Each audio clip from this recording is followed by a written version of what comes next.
Hello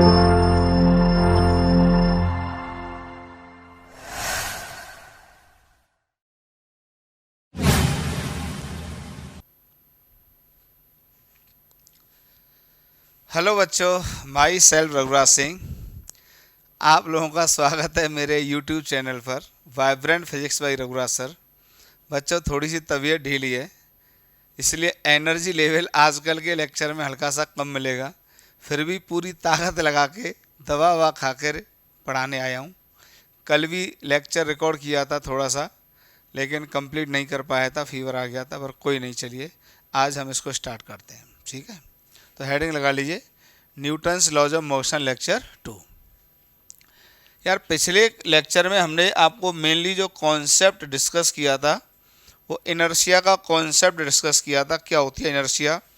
inertia का मतलब आपको समझाया था लेजीनेस। ओके, कि नेचर की जितनी भी बॉडीज हैं, नेचर में हर बॉडी की एक नेचुरल टेंडेंसी होती है अपने स्टेट को, जो उसकी अवस्था है। अगर वो रेस्ट में है तो रेस्ट में रहना चाहती है, मोशन में है तो मोशन में रहना चाहती है। कहने का एक शब्द में मतलब है जो जैसा है वो वैसा ही रहना चाहता है। अगर कोई बैठा हुआ है तो बैठे रहना चाहता है, उससे आप कहें काम करो तो उसका विरोध करता है, और जिस फैक्टर से विरोध करता है उसी का नाम मैंने क्या समझाया था? इनर्शिया। और इनर्शिया इक्वल टू मास होता है, जितना मास ज़्यादा उतना इनर्शिया ज़्यादा। पर इनर्शिया एक फिजिकल क्वांटिटी नहीं होती है, तो हम ये नहीं कहेंगे कि इनर्शिया के यूनिट मास के यूनिट मतलब केजी या ग्राम होते हैं। ये सब हमने आपको समझा दिया था। तो आज हम स्टार्ट करेंगे न्यूटन का थर्ड लॉ, थोड़ा समझाएंगे। यार, जिस क्रम में आगे चल रहे हैं वो चीज़ें बड़ी महत्वपूर्ण है, बहुत सोच समझ कर क्रम डिसाइड किया है मैंने। ठीक है, तो आप हेडिंग लगा लो, Newton's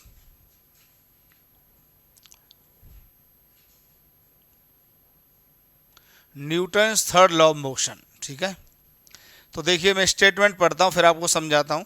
to every action force there is equal and opposite reaction force. इसका मतलब क्या है? देखिए, ये नेचर का नियम है। देखिए, फिजिक्स नेचर में एग्जिस्ट करती है।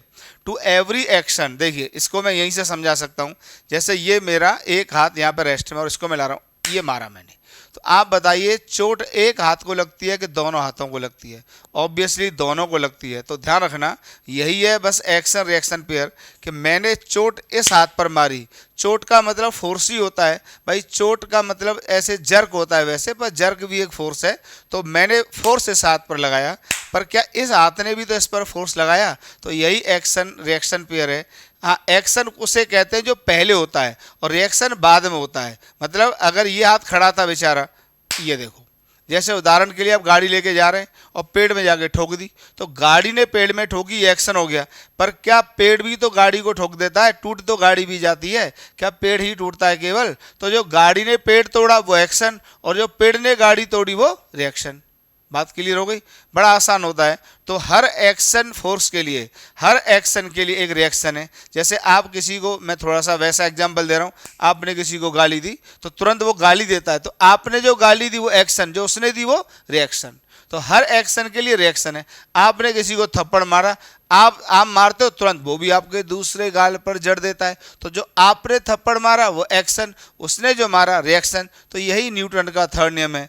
कहते भी हैं लोग आजकल तो प्रैक्टिस में, भैया एक्शन का रिएक्शन। ठीक है, एक्शन का रिएक्शन। आपने किसी को चोट मारी वो भी आपको चोट करेगा, आपने किसी को नुकसान किया वो भी आपको नुकसान करेगा। तो एक्शन का रिएक्शन, ये न्यूटन का थर्ड लॉ। बताइए कितना पहले आ गया था। तो हर एक्शन के लिए एक रिएक्शन है। पर न्यूटन के थर्ड लॉ में नेचर वाले एग्जाम्पल थोड़ी ना होंगे, वहाँ तो फोर्सेस की बात होगी। तो वहाँ पर हम बात करेंगे कि हर एक्शन फोर्स के लिए एक रिएक्शन फोर्स मौजूद है। ठीक है, इसका सबसे बढ़िया एग्जाम्पल मैं यहीं से स्टार्ट करता हूँ। देखिए, जैसे मान लीजिए ये मास है, इतना सब जानते हैं, ये तो 9th-10th में पढ़े होते हो। दो मास हैं, एक मास m1, एक मास m2। ध्यान से देखिए, m2 ये m1। अब देखिए m1 का मास इसको अपनी तरफ खींचता है, इसको अपनी तरफ खींचता है। मान लो F21, इसका मतलब क्या है? F21 इसका मतलब फोर्स ऑन 2/1। F2 का मतलब क्या है? फोर्स ऑन 2/1, 1 के द्वारा 2 पर फोर्स। तो अगर 1 ने 2 पे लगाया तो ये एक्शन हुआ, तो इसका रिएक्शन भी होगा। देखो ये भी इसको फोर्स लगाएगा, F1 ड्यू टू 2। तो F1 ये क्या हो जाएगा, force on one due to two, ये मतलब है। तो अगर ये इसको खींचेगा तो इसको भी खींचेगा, ये इसको खींचेगा तो ये इसको भी खींचेगा। तो ये अगर एक्शन तो ये फिर इसका रिएक्शन ए और ये आर। हाँ, अगर ये एक्शन तो फिर ये रिएक्शन, वो कोई भी हो सकता है, वो कोई बात नहीं है, ठीक है। ये एक्शन रिएक्शन का नियम होता है। बहुत आसान चीज़ें होती हैं, बहुत आसान चीज़ें होती है, बहुत आसान चीज़ें होती हैं, ठीक है। हटाएं। जैसे मान लीजिए, ये अभी आपको हमने पढ़ाया नहीं है पर इतना सब आता होगा आपको कि एक बॉडी हमने यहाँ रखी, इसके नीचे अर्थ होता है, अर्थ यहाँ पे इसको रख दिया टेबल पर, ठीक है, ये अर्थ होता है। तो देखिए इसका मास m है, तो अगर इसको नीचे की तरफ mg का फोर्स लगाएगा ये अर्थ, तो ध्यान रखना अर्थ के सेंटर पे ये भी mg का फोर्स लगाएगा ऊपर की तरफ। तो अगर ये एक्शन तो ये इसका रिएक्शन, ये मतलब है हर एक्शन फोर्स के लिए एक रिएक्शन फोर्स हमेशा मौजूद होता है। हर एक एक्शन फोर्स के लिए हमेशा एक रिएक्शन फोर्स मौजूद होता है। आगे बढ़ता हूँ। अब देखिए characteristic of action and reaction forces, ये आपके काम का मेन कॉन्सेप्ट है जो बच्चे कंफ्यूज कर जाते हैं, जो आपको पता होना चाहिए। मतलब क्या क्या प्रॉपर्टीज है एक्शन और रिएक्शन फोर्सेज की, न्यूटन के थर्ड नियम की क्या क्या प्रॉपर्टीज हैं। तो देखो पहला लिख रहा हूँ, action and reaction forces act on different bodies not on the same body. बहुत ही बेहतरीन पॉइंट है। देखिए इसका मतलब वहीं से स्टार्ट करता हूँ। जैसे मान लो ये चार्ज है, इतना सबको आता है, ये Q1 का चार्ज है और ये यहाँ पे Q2 का चार्ज है। मान लो एक माइनस एक प्लस है। तो देखिए ध्यान से सुनना, अगर इस चार्ज ने इसको खींचा किसी फोर्स के साथ, तो ये चार्ज भी इसको खींचेगा किसी फोर्स के साथ। तो देखो एक्शन तो हुआ है चार्ज 1 पर, तो रिएक्शन हुआ है उसका चार्ज 2 पर। तो ये यहाँ पर हम बताना चाह रहे हैं, इफ एक्शन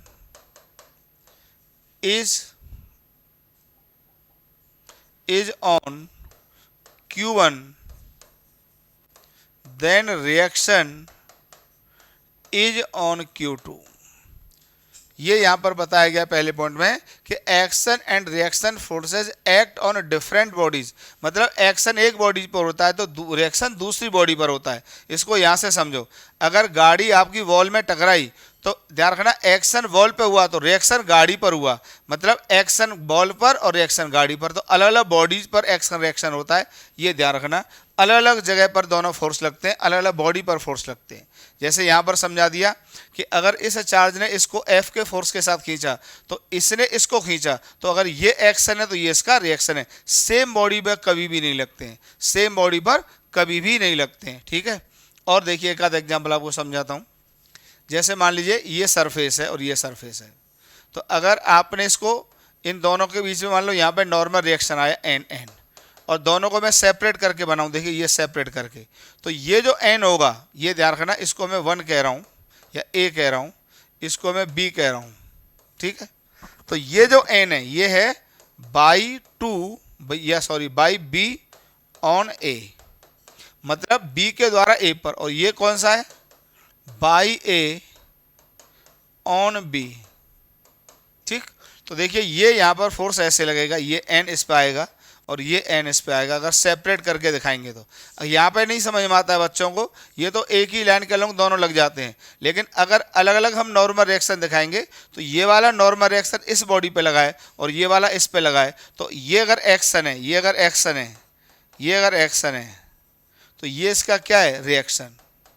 हाँ ये मत कहना अगर इसको एक्शन मानोगे तो इसको क्या कहेंगे, रिएक्शन। तो एक्शन रिएक्शन मेन पॉइंट ये है कि दोनों डिफरेंट बॉडीज पे लगते हैं, एक इस बॉडी पे लगेगा तो दूसरा दूसरी बॉडी पे लगेगा। सबसे बढ़िया एग्जांपल, अगर गाड़ी पेड़ में ठुकी है तो पेड़ पे एक्शन तो रिएक्शन गाड़ी पर, एक्शन पेड़ पर रिएक्शन गाड़ी पर, या एक्शन गाड़ी पे तो रिएक्शन पेड़ पर, दोनों अलग अलग बॉडी पे लगते हैं। बड़ा खास पॉइंट होता है, ठीक है। सेम बॉडी पे कभी नहीं लगते। अभी जैसे अभी आप शुरुआत में पढ़ रहे हो तो इन मेरे शब्दों को कोई हो सकता है महत्व ना दे रहे होगे, लेकिन जैसे जैसे मैं आगे बढ़ूंगा ना आपको इन चीज़ों को महत्व देना होगा, नहीं तो तुम्हारे फंडे हो जाएंगे सब गलत।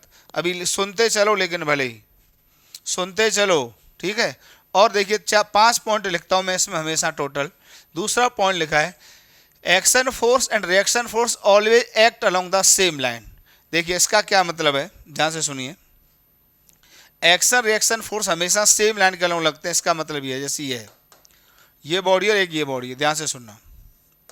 मास मान लेते हैं m1 m2, तो ये अगर इसको अपनी तरफ खींच रहा है, ध्यान से सुनना, ये इसको F12, इसको मैं कह रहा हूं F21, तो देखिए ये अगर एक्शन है, ये अगर एक्शन है, तो ये इसका क्या है, रिएक्शन। तो ध्यान से देखिए, एक्शन रिएक्शन दोनों का लाइन ऑफ एक्शन सेम है, ये मतलब है, ये लाइन ऑफ एक्शन हमेशा सेम है। कोई भी लाइन ले लो, कोई भी लाइन, एक ही लाइन के अलोंग लगेंगे। ये नहीं हो सकता है कि ये इस डायरेक्शन में लग जाए तो ये किसी और डायरेक्शन में लग जाए। प्लीज गोल्डन पॉइंट है सब न्यूटन के थर्ड नियम के। तो एक्शन रिएक्शन पेयर का लाइन ऑफ एक्शन हमेशा सेम होता है, हमेशा सेम होता है, हमेशा सेम होता है। जैसे आप बोर्ड में सिर मारिए, तो जिस जगह पर आपके सिर पर चोट ज़्यादा लगेगी, उसी सेम पॉइंट पर बोर्ड के भी चोट ज़्यादा लगेगी। एक्शन रिएक्शन पेयर का लाइन ऑफ एक्शन हमेशा सेम होता है। बेहतरीन पॉइंट है बच्चों, बेहतरीन पॉइंट है। और देखिए क्या लिखा है मैंने, third point, magnitude of action force and reaction force is always same but their direction is opposite. बेहतरीन पॉइंट। एक्शन रिएक्शन फोर्स का मैग्नीट्यूड हमेशा बराबर होता है, हमेशा इक्वल होता है, लेकिन डायरेक्शन अपोजिट होता है। दोनों में मजा आ जाएगा, जरा देखिए। देखिए मतलब ये है कि देखिए ये अगर एक्शन है तो ये देखिए इस डायरेक्शन में लग रहा है, ये इसके अपोजिट लग रहा है, लेकिन मैग्नीट्यूड दोनों के बराबर होंगे। F2 बराबर क्या होगा, F12 होगा, ध्यान रखना, F12 होगा। बहुत ही बेहतरीन पॉइंट है। और अगर वेक्टर फॉर्म में लिखोगे तो वेक्टर फॉर्म में लिखोगे F12 बराबर, वेक्टर लगा दोगे -F21, मतलब दोनों वेक्टर के मैग्नीट्यूड हमेशा बराबर होंगे और डायरेक्शन हमेशा अपोजिट होंगे। तो अब तक एक्शन रिएक्शन फोर्सेस के बारे में क्या क्या बातें समझ में आ गई। एक्शन रिएक्शन फोर्स दोनों अलग अलग बॉडी पे लगते हैं, ठीक, दोनों अलोंग द सेम लाइन लगते हैं। तीसरा बात, दोनों का मैग्नीट्यूड हमेशा बराबर होता है और डायरेक्शन एक दूसरे के अपोजिट होता है, ठीक। एक पॉइंट और देखिए जरा, देखिए action reaction pair act simultaneously. इसका मतलब अभी समझाता हूँ, अगला पॉइंट भी पढ़ लो। Action and reaction pair are of same nature. ये दो पॉइंटों के मतलब और समझो। याद देखिए पॉइंट हर किताब में लिखे मिल जाएंगे आपको, जो भी अच्छी किताब होगी, लेकिन मतलब नहीं समझ में आते हैं किताब से, तो वो मतलब समझ लीजिए। Action reaction pair act simultaneously, इसका मतलब क्या है, इसका मतलब ये है कि जैसे मान लीजिए पेड़ में जाके गाड़ी ठुकी, तो ये नहीं कि पेड़ पहले गिर जाए और आधे घंटे बाद गाड़ी टूटे ना। जिस मोमेंट पर पेड़ में चोट लगेगी उसी मोमेंट पर गाड़ी में चोट लगेगी, ये मतलब है इसका। क्लियर हुआ। तो जिस मोमेंट पर गाड़ी में चोट लगेगी उसी मोमेंट पर पेड़ में चोट लगेगी। तो action reaction pair act simultaneously. जिस समय एक्शन होता है, जिस समय ये, उसी समय इस हाथ में भी चोट लग जाती है। अब देखो एक और एग्जांपल दे रहे हैं, जैसे आपने किसी को थप्पड़ मारा तो वो थोड़ी देर देखता है फिर आपको मारता है, तो ये एक साथ नहीं हुए। एक्शन रिएक्शन तो हुए लेकिन एक साथ नहीं हुए। आपने उसको थप्पड़ दिया, उसके थोड़ी देर बाद उसने आपको थप्पड़ दिया, तो ये action reaction do not act simultaneously. तो ये परफेक्ट एग्जाम्पल नहीं माना जाएगा एक्शन रिएक्शन फोर्स का या न्यूटन के थर्ड नियम का। ये एग्जाम्पल परफेक्ट होगा अगर आपने इस हाथ में चोट जिस मूवमेंट पर मारी उसी मूवमेंट पर ये हाथ भी आपके इस हाथ में चोट मारेगा। अगर आप जैसे छत से गिर पड़े तो जिस मूवमेंट पर आपके पैरों में सरफेस ने चोट मारी उसी मूवमेंट पर आपने भी सरफेस को पुश किया, तो ये एक्शन रिएक्शन पेयर का परफेक्ट एग्जाम्पल है। नेक्स्ट है action and reaction pair are of same nature. इसका मतलब समझिए, इसका भी मतलब समझिए, बेहतरीन मतलब है। बेहतरीन मतलब इसका ये है बच्चों कि जैसे देखिए फोर्स बहुत तरह के होते हैं, नॉर्मल रिएक्शन, ग्रेविटी का फोर्स, स्प्रिंग फोर्स, तो धागे का टेंशन। तो एक्शन रिएक्शन का जो नेचर होता है वो सेम होता है। इसका मतलब ये है कि अगर एक्शन ग्रेविटी का होगा तो रिएक्शन भी ग्रेविटी का ही होगा। जैसे देखिए ये अर्थ है, इसके ऊपर टेबल पे मैंने एक ब्लॉक रख दिया और ये रख दिया ब्लॉक, ये यहाँ रख दिया, ठीक है।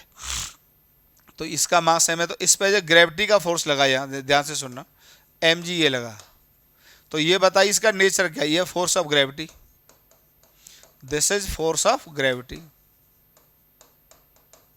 तो इसका जो रिएक्शन होगा वो इसके सेंटर पे लगेगा, ये mg। तो ये भी क्या बताइए, फोर्स ऑफ ग्रेविटी है।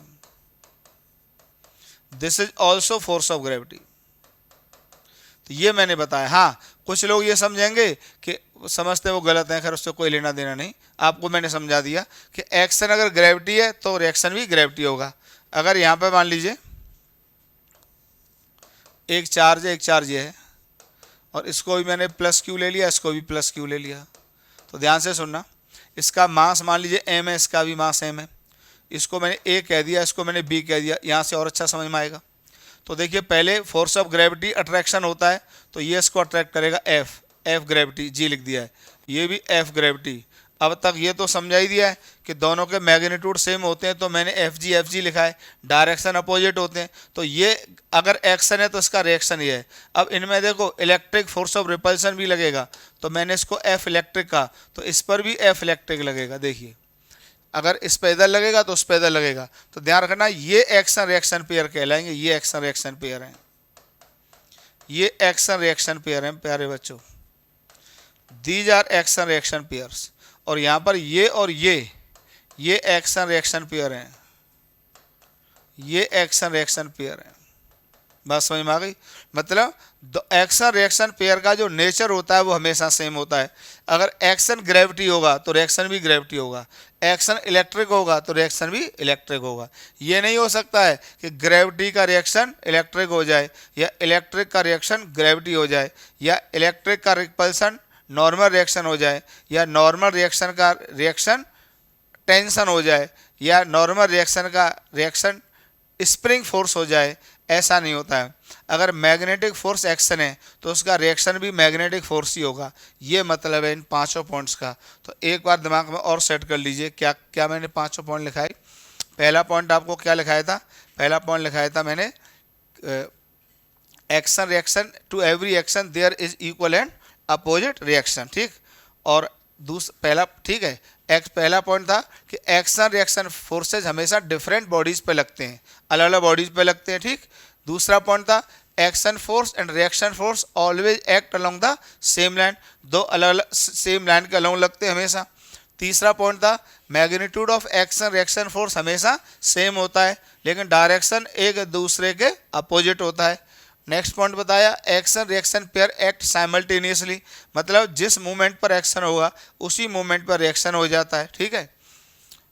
और action and reaction pair are of same nature, अगर एक्शन ग्रेविटी का होगा तो रिएक्शन भी ग्रेविटी का हो। ये न्यूटन के थर्ड नियम की खास खास बातें हैं, ये कुछ खास बातें हैं, ठीक है। इतना उतारिए पॉज करके। देखिए इस पर एग्जाम्पल भी करते हैं, हटाएं।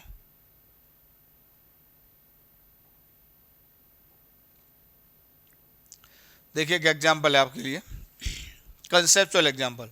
जैसे चिड़िया उड़ती है, जो पंछी उड़ते हैं, वो क्या करते हैं, अपने पंखों से एयर को पीछे की तरफ पुश करते हैं, और जैसे वो पीछे की तरफ पुश करेंगे तो एयर होगी वो बर्ड को आगे की तरफ पुश करेगी। इसी एक्शन रिएक्शन के नेम से जो पंछी होते हैं, चिड़िया होती है, वो उड़ पाती हैं। तो मैंने लिख दिया, देखिए, a bird flies forward by exerting a force on the air, but the air pushes the wings of the bird back, that makes the bird move forward। और देखिए एग्जांपल आप ले सकते हैं ऐसे, जैसे देखिए ये पटरा होता है, अक्सर आपने देखा होगा, अगर कहीं कोई फ्रिक्शन नहीं है, अक्सर देखा होगा।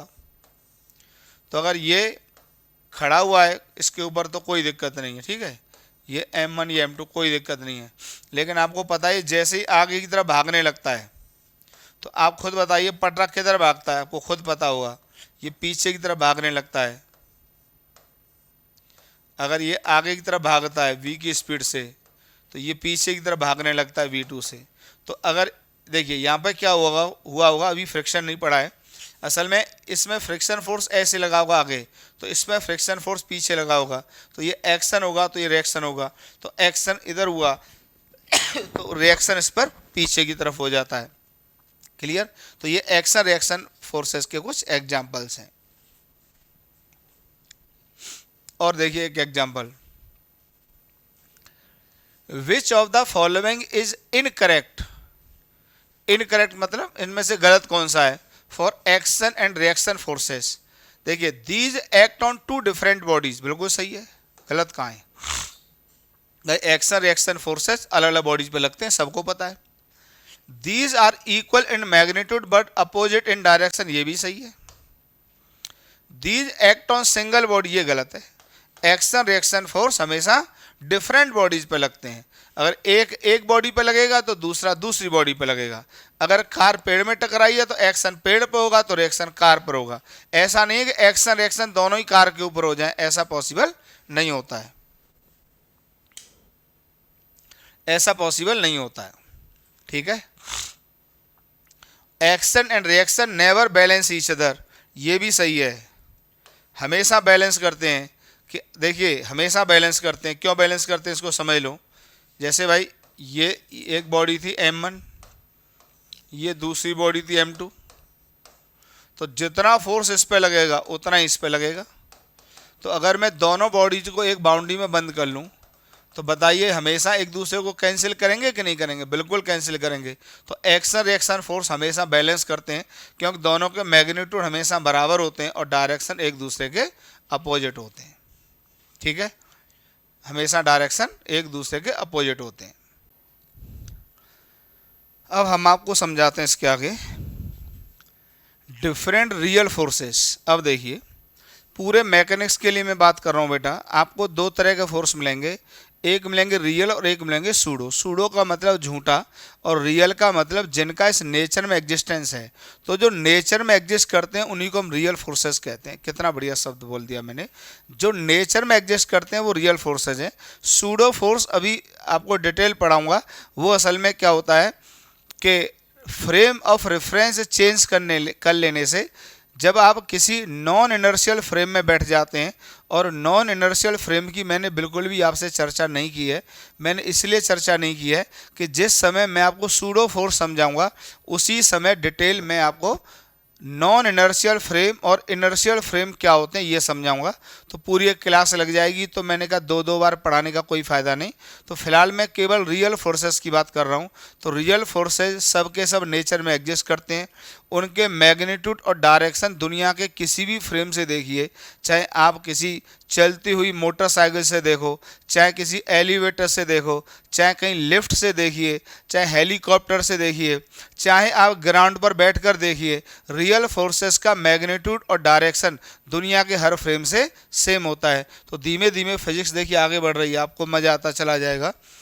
तो देखो मैंने लिख दिया है different real forces, the force which act. देखिए मैं लिख के इसलिए रखता हूँ कि आप नोट्स बढ़िया से बना लें, ठीक है। The force which acts on an object due to other object is called real force. फिर लिखा है real forces are same in magnitude and direction for all observers in space. किसी भी ऑब्जर्वर जो भी स्पेस के अंदर है उसके लिए रियल फोर्सेस का मैग्नीट्यूड और डायरेक्शन क्या रहता है? सेम रहता है। स्क्रीनशॉट ले लो इतना।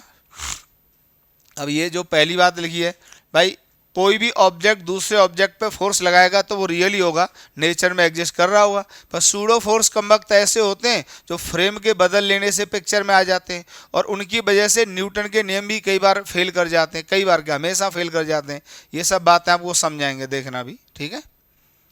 चलिए आगे बढ़ता हूँ। अब देखिए एग्जाम्पल्स ऑफ रियल फोर्सेस।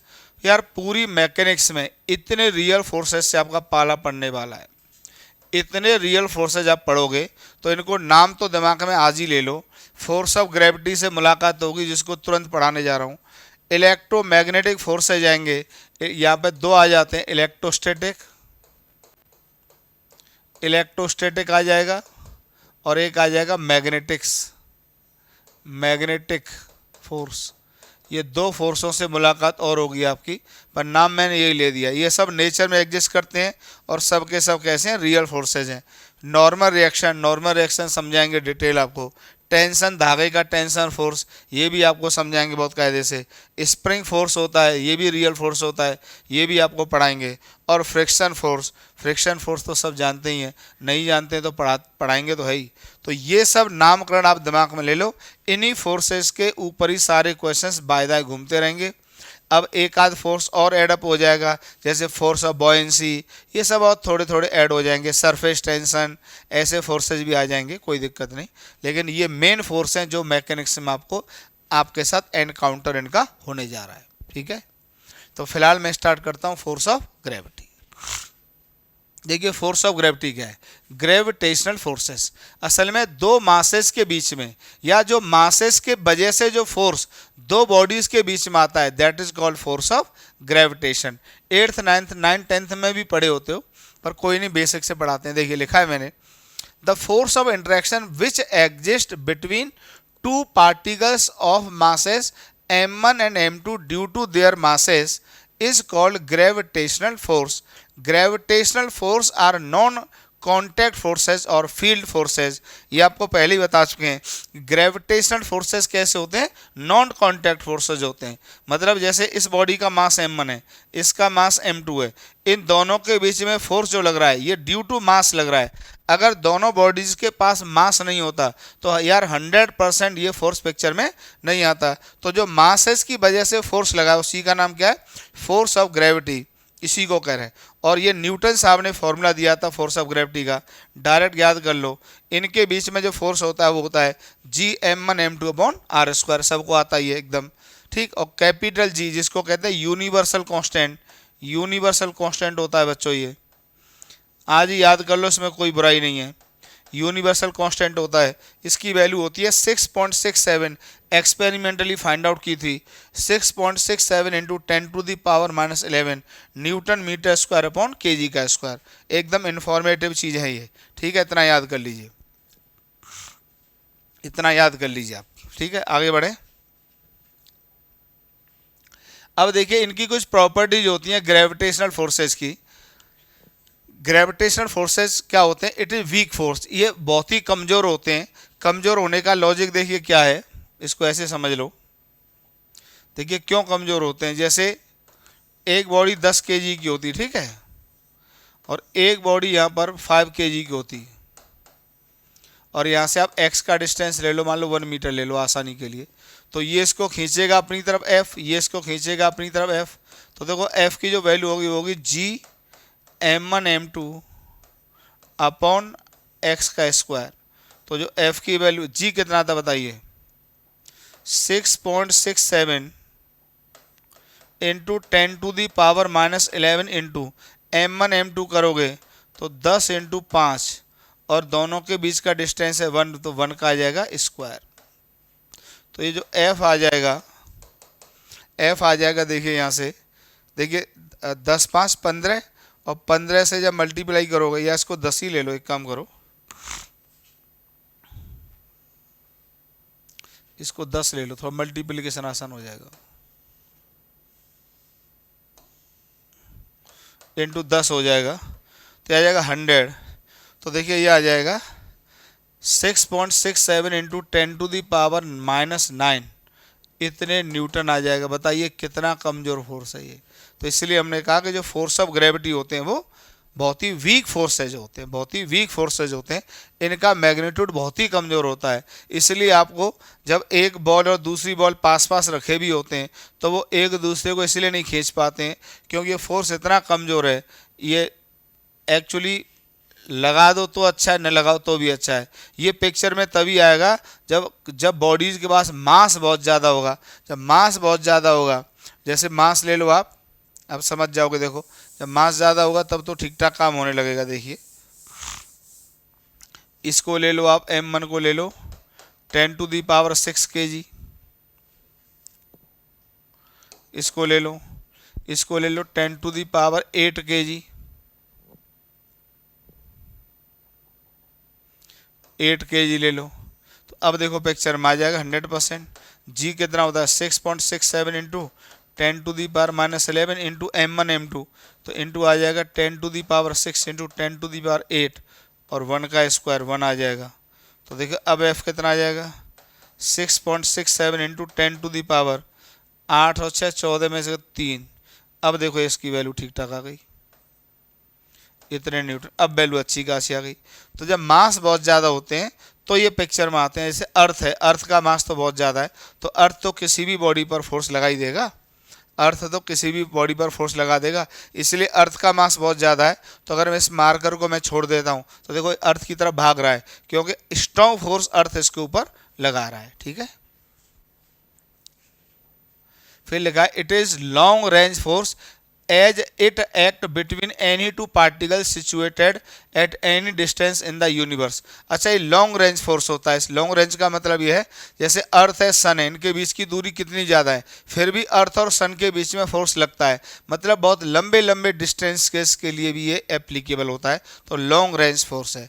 और एक और पॉइंट लिखा है मैंने, it is independent of the nature of the medium between the particles. इसका मतलब यह है कि अर्थ और सन के बीच में अगर ग्रेविटी का फोर्स लग रहा है तो मीडियम जैसे वैक्यूम है, चाहे एयर है, चाहे पानी भर दो, कुछ भी भर दो, इस ग्रेविटी के फोर्स की सेहत पर कोई भी फर्क नहीं पड़ता है। जबकि इलेक्ट्रिक फोर्सेज हम आपको पढ़ाएंगे, अगर दो चार्जेज हैं एयर में रखें तो यार उनके बीच में फोर्स अलग लगेगा, और जब आप उनको वैक्यूम में रखोगे तो अलग लगेगा, और पानी के अंदर दोनों चार्जेस को ले जाओगे तो फोर्सेस अलग लगेंगे। तो मतलब इलेक्ट्रोस्टैटिक फोर्सेस मीडियम पर डिपेंड करते हैं, जबकि ग्रेविटी के फोर्सेस चाहे एयर में लो, चाहे वैक्यूम में लो, चाहे पानी के अंदर लो, दोनों मासेस के बीच का फोर्स मीडियम पर डिपेंड नहीं करता है। ये इस बात का मतलब है कि gravitational forces are independent of the medium. ठीक है, ये सब नॉलेजियस पॉइंट होते हैं, क्वेश्चंस में ऐसा कुछ भी काम नहीं आने वाले आपके। अब आता है बेटा फोर्स ऑफ ग्रेविटी बाई अर्थ। ये जरा क्वेश्चंस में लगने वाला है, मैकेनिक्स के क्वेश्चंस में, इसलिए इसको जरा अच्छे से आप देख लीजिए। देखिए ये अर्थ है, अब अर्थ का मास तो आप जानते हैं बहुत ज़्यादा होता है, मास, अर्थ का मास बहुत ज़्यादा होता है, ठीक, लार्ज मास। उसकी वैल्यू बताने का कोई फ़ायदा नहीं अभी आपको यहाँ पर। अब देखिए यहाँ पर कोई बॉडी, मान लीजिए इसका रेडियस है आर, और यहाँ से एच के हार्ट पर रखिए सरफेस से, या एक्स के डिस्टेंस पर रखिए, जो भी है, इसका मास एम जो भी ले लो, तो देखिए न्यूटन का थर्ड नियम लगेगा, ये इसको अपनी तरफ खींचेगा एफ के साथ, तो ये भी इसको अर्थ को खींचेगा। पर क्योंकि देखो फोर्स दोनों में सेम है, इसका मास ज़्यादा, इनर्शिया ज़्यादा है, इसलिए ये पार्टिकल उसी फोर्स की वजह से, क्योंकि मास कम है, इनर्शिया कम है, तो इसकी तरफ चला आता है। और अर्थ का इनर्शिया बहुत ज़्यादा होता है, आप लोग पढ़ चुके हो न्यूटन का पहला नियम, तो वही सेम फोर्स इसको नहीं खिसका पाता है। तो आप कहेंगे सर ये खिसक रहा है तो ये भी तो खिसकना चाहिए, बिल्कुल खिसकना चाहिए, पर बहुत ज़्यादा इनर्शिया होने की वजह से ये नहीं खिसकता है, या उतना फोर्स इसको इफेक्ट नहीं कर पाता है। और वही सेम फोर्स कम मास होने की वजह से, कम इनर्शिया होने की वजह से इसको घसीट लेता है। पर बताइए फोर्स लगेगा कितना, वही F इक्वल टू आएगा G M small M upon R plus X का स्क्वायर। ठीक, ये लगेगा फोर्स ऑफ ग्रेविटी। ठीक, अब देखिए हमारे यहाँ पर क्या है कि इफ एक्स कैपिटल आर से बहुत छोटा हो जाए, भाई आपको पता है अर्थ का रेडियस बहुत बड़ा होता है, 6400 किलोमीटर होता है, 6400 किलोमीटर होता है, और ये मान लो 10 20 30 मीटर की दूरियां हों, तो 6400 किलोमीटर के सामने क्या होगा। तो यहाँ पर हम क्या कर सकते हैं, इसको जो F होता है इसको लिख सकते हैं G M M upon R square लिख सकते हैं सीधे। अब ध्यान से देखो, इस पूरे फॉर्मूले में जी यूनिवर्सल कांस्टेंट है, अर्थ का मास भी यूनिवर्सल कांस्टेंट है, और अर्थ का रेडियस भी यूनिवर्सल कांस्टेंट है। तो ये जो फिजिकल क्वांटिटी है, सॉरी इतना जो नंबर है, ये कांस्टेंट हो जाता है, कांस्टेंट या यूनिवर्सल कांस्टेंट,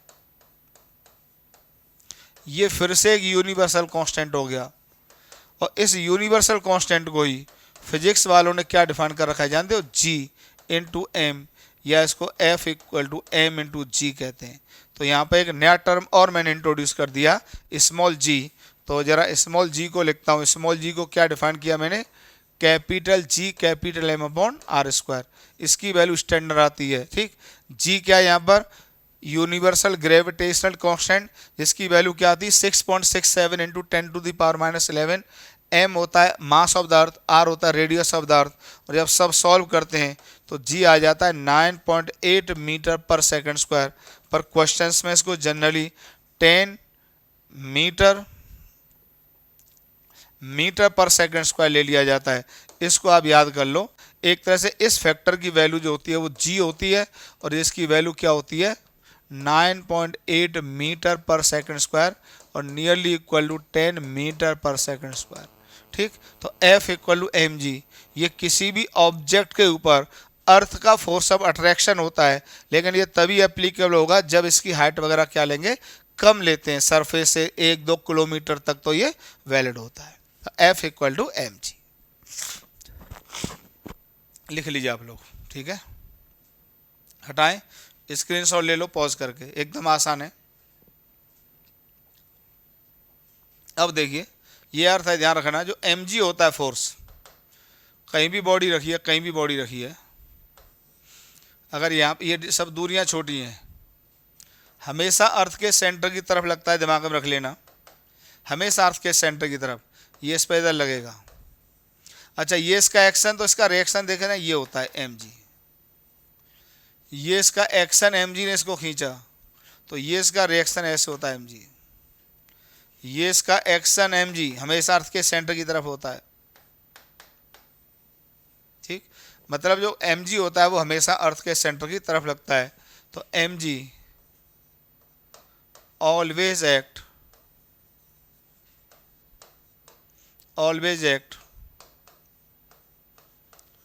टुवर्ड्स द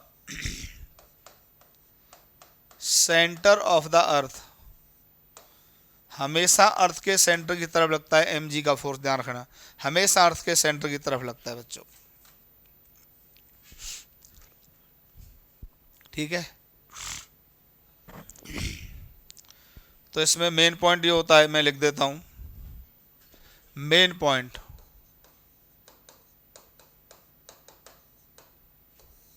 पहला, the direction of mg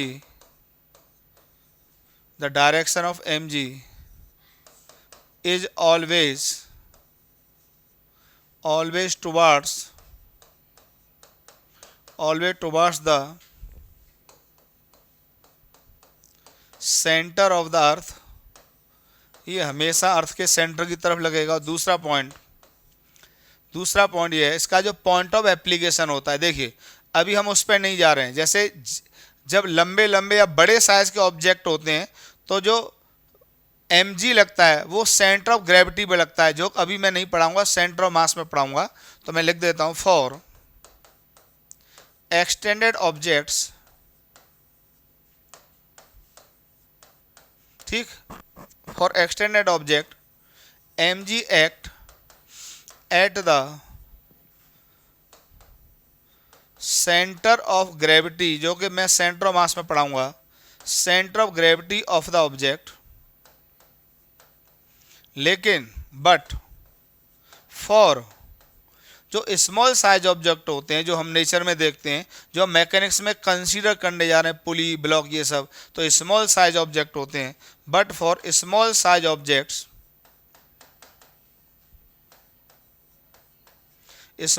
objects mg act at the centre of mass of the object. तो जो स्मॉल साइज ऑब्जेक्ट होते हैं, इन सभी में जो mg होता है वो बॉडी के सेंटर ऑफ मास पे लगता है, दिमाग में लेना, सेंटर ऑफ मास पे लगता है। बहुत ही खास पॉइंट है, मैंने दोनों ही बातें लिख दी हैं, सेंटर ऑफ मास पे लगता है। ठीक है, सेंटर ऑफ मास पे लगता है इसको। ठीक है,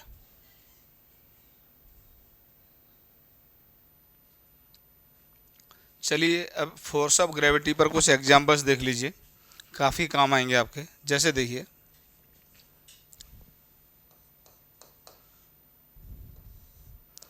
जैसे मान लो एक धागे से बॉल लटक रही है, ठीक, तो जो फोर्स ऑफ ग्रेविटी होगा, इसका मास मान लीजिए m है, तो इसके सेंटर ऑफ मास पे मानेंगे, क्योंकि ये एक्सटेंडेड ऑब्जेक्ट नहीं है, स्मॉल साइज ऑब्जेक्ट है, और मैकेनिक्स में जितने भी ऑब्जेक्ट से हम लोगों का एनकाउंटर होने जा रहा है वो सब स्मॉल साइज है बेटा। ठीक है, तो सेंटर ऑफ मास पे लगा दो। देखो ध्यान रखना, ये इसका पॉइंट ऑफ एप्लीकेशन है mg, ध्यान रखना, ये इसका पॉइंट ऑफ एप्लीकेशन है mg। जैसे कोई रॉड होती, ऐसे करके रॉड रखी हुई है, मान लो ये भी, चलो 2 रस्सियों के सारे आराम कर रही है इस तरीके से, तो इसके भी सेंटर ऑफ मास पे mg लगेगा। ठीक है, सेंटर ऑफ मास पे लगा दो यहाँ, ये mg। अभी तो सेंटर ऑफ मास का मतलब आप लोगों के लिए मिड पॉइंट है, जो ज्योमेट्रिकल सेंटर आ जाए, ठीक है, वही सेंटर ऑफ मास है। ठीक है, कोई ब्लॉक रखा हुआ है तो इसका जो सेंटर ऑफ मास होगा यहाँ पे लगेगा एम जी। ठीक, यहाँ पे लगेगा एम जी। हाँ, वैसे एक्चुअली में क्या होता है सुन लो, एक्चुअली में ये होता है, कोई कन्फ्यूजन नहीं होना चाहिए, ये तो इनफाइनाइट पार्टिकल से मिलके बॉडी बनी होगी, इनफाइनाइट पार्टिकल। तो हर इनफाइनाइट पार्टिकल पर अपना अपना एम जी लगता है, अपना अपना, हर इनफाइनाइट पार्टिकल पर अपना अपना एम जी लगता है, हर इनफाइनाइट पार्टिकल पर अपना अपना एम जी लगता है। पर उन सब का एवरेज क्या आ जाता है, सेंटर ऑफ मास पर आ जाता है, सबका एवरेज सेंटर ऑफ मास पर आ जाता है, सबका एवरेज सेंटर ऑफ मास पर आ जाता है। ठीक है, हटाएं। जैसे ब्लॉक के ऊपर ब्लॉक होते,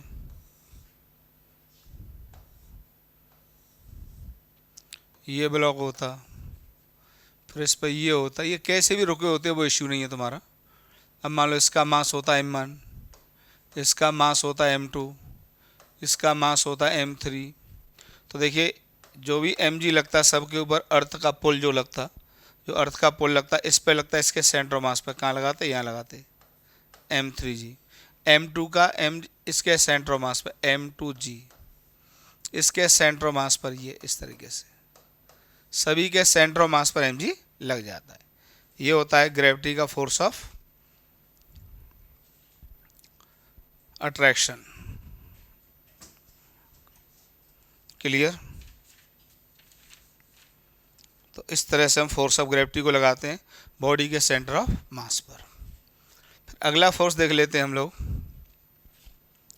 इलेक्ट्रोमैग्नेटिक फोर्सेस। अब इलेक्ट्रोमैग्नेटिक फोर्सेस बेसिकली दो तरह के होते हैं, एक इलेक्ट्रोस्टैटिक्स और एक मैग्नेटिक्स। तो यहाँ पर मैं थोड़ी बहुत चर्चा इलेक्ट्रोस्टैटिक्स की करूँगा, केवल मैग्नेटिक्स की तो कोई चर्चा ही नहीं करूँगा। तो देखिए, force exerted by one particle on the other particle because of the electric charge on the particles is called electromagnetic force. देखिए, जैसे एक ये चार्ज पार्टिकल है और एक ये चार्ज पार्टिकल है, ठीक, यहाँ पे इसका चार्ज है Q1, यहाँ पे इसका चार्ज है Q2, x का डिस्टेंस है। अगर अच्छा ये देखिए, रिपल्सिव भी होते हैं अट्रैक्टिव भी होते हैं। अगर दोनों पे सिमिलर चार्ज है तो रिपल्सिव होगा, ये F। मैग्नीट्यूड सेम होता है, मैंने F ही लिखा है, ठीक है। और F कूलम्स लॉ से दिया जाता है, अभी आपको आवश्यकता नहीं है। तो ये होता है असल में K into Q1 Q2 upon x square, ठीक। और अगर अपोजिट चार्ज होते, जैसे ये होता -Q1, ये होता +Q2, सेपरेशन x होता तो इनमें अट्रैक्शन होता, इस पर ये ऐसे लगता, इस पर ये ऐसे लगता, ठीक। तो ये जो F हो जाता, ये हो जाता K Q1 Q2 upon x square, ठीक। ये फोर्स ऑफ अट्रैक्शन होता, ठीक है, ये फोर्स ऑफ अट्रैक्शन होता। तो ये आपका होता है इलेक्ट्रोस्टैटिक फोर्स। अभी मैग्नेटिक्स की मैं चर्चा नहीं करूंगा। तो दो चार्जेस की वजह से एक चार्ज दूसरे चार्ज पर फोर्स लगाता है, ओके। अब देखिए, main properties of electromagnetic force, ये सब नॉलेजियस पॉइंट है बच्चों तुम लोगों के लिए, नॉलेजियस थोड़े से काम आएंगे। देखिए, दीज कैन बी अट्रैक्टिव और रिपल्सिव, वो तो मैंने अभी बता दिया। सिमिलर चार्ज में क्या होता है, रिपल्सिव होता है, और अपोजिट चार्जेस में क्या होता है, अट्रैक्टिव होता है। These are long range forces, इनकी रेंज बहुत लंबी होती है, 10-20 हज़ार किलोमीटर के पर भी दो चार्जेस रखे हुए हैं तब भी ये फोर्सेस लगते हैं, मतलब बहुत लंबे डिस्टेंसेस के लिए भी ये इफेक्टिव होते हैं। और these depends on the nature of the medium between the charge particles. अगर दो चार्जेस को एयर में रखोगे तो इलेक्ट्रोमैग्नेटिक फोर्स अलग आएगा, दो चार्जेस को किसी अन्य मीडियम में रखोगे, वाटर में रखोगे तो मैग्नीट्यूड अलग होगा, ऑयल में रखोगे तो मैग्नीट्यूड अलग होगा, अगर कोई और मीडियम रख लोगे दोनों के बीच में तो मैग्नीट्यूड अलग होगा। मतलब इलेक्ट्रोमैग्नेटिक फोर्सेस मीडियम पर भी डिपेंड करते हैं, ठीक है। एक नॉलेजियस पॉइंट है, छोटा सा दिमाग में लेते चलो।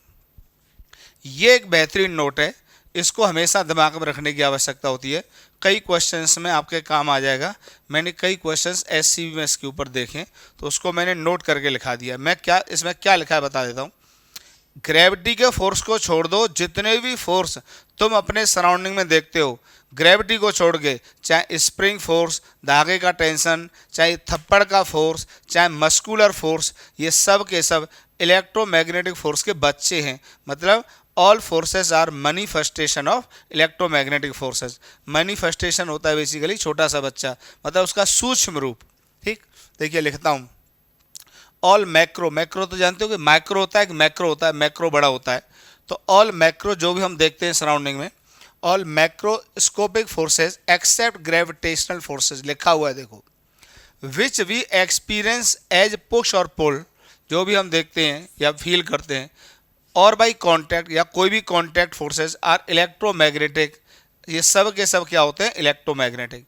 जैसे tension in a rope electromagnetic है, normal reaction electromagnetic, frictional force भी इलेक्ट्रोमैग्नेटिक, स्प्रिंग फोर्स भी इलेक्ट्रोमैग्नेटिक, और हम लोगों का जो मस्कुलर फोर्स होता है ये भी electromagnetic, are manifestations of electromagnetic attractions and repulsions. Manifestation का मतलब सूक्ष्म रूप, जैसे उसका छोटा रूप ही इलेक्ट्रोमैग्नेटिक है, बड़ा रूप आपको क्या दिखाई देता है, टेंशन फोर्स। जैसे टेंशन फोर्स को बहुत ही छोटे रूप में डिस्कस करोगे तो इलेक्ट्रोमैग्नेटिक ही नजर आएगा। नॉर्मल रिएक्शन को बहुत ही बेसिक में जाकर डिस्कस करोगे, उसके बेसिक रीजन को डिस्कस करोगे तो आपको वो इलेक्ट्रोमैग्नेटिक ही नजर आएगा। ठीक है, तो ये सब दुनिया ग्रेविटी के फोर्स को छोड़ के सब इलेक्ट्रोमैग्नेटिक हैं। ठीक है, सब के सब इलेक्ट्रोमैग्नेटिक हैं। ठीक है, तो देखिए आज की क्लास को मैं यहीं पर रोकता हूँ। अब इससे आगे में नॉर्मल रिएक्शन और धागे का टेंशन, ये मेन फोर्सेज आ जाएंगे जहाँ से न्यूमेरिकल स्टार्ट होते हैं। तो मैंने इसलिए इस वीडियो को यहीं पे रोक दिया है। आगे थोड़ा सा बेहतरीन फोर्सेज आएंगे और क्वेश्चन से स्टार्ट हो जाएंगे, इक्विलिब्रियम ऑफ बॉडी स्टार्ट हो जाएगा, तो मैंने उसको अलग लेक्चर में कर दिया। ठीक है, चलिए पढ़ाई करते रहो।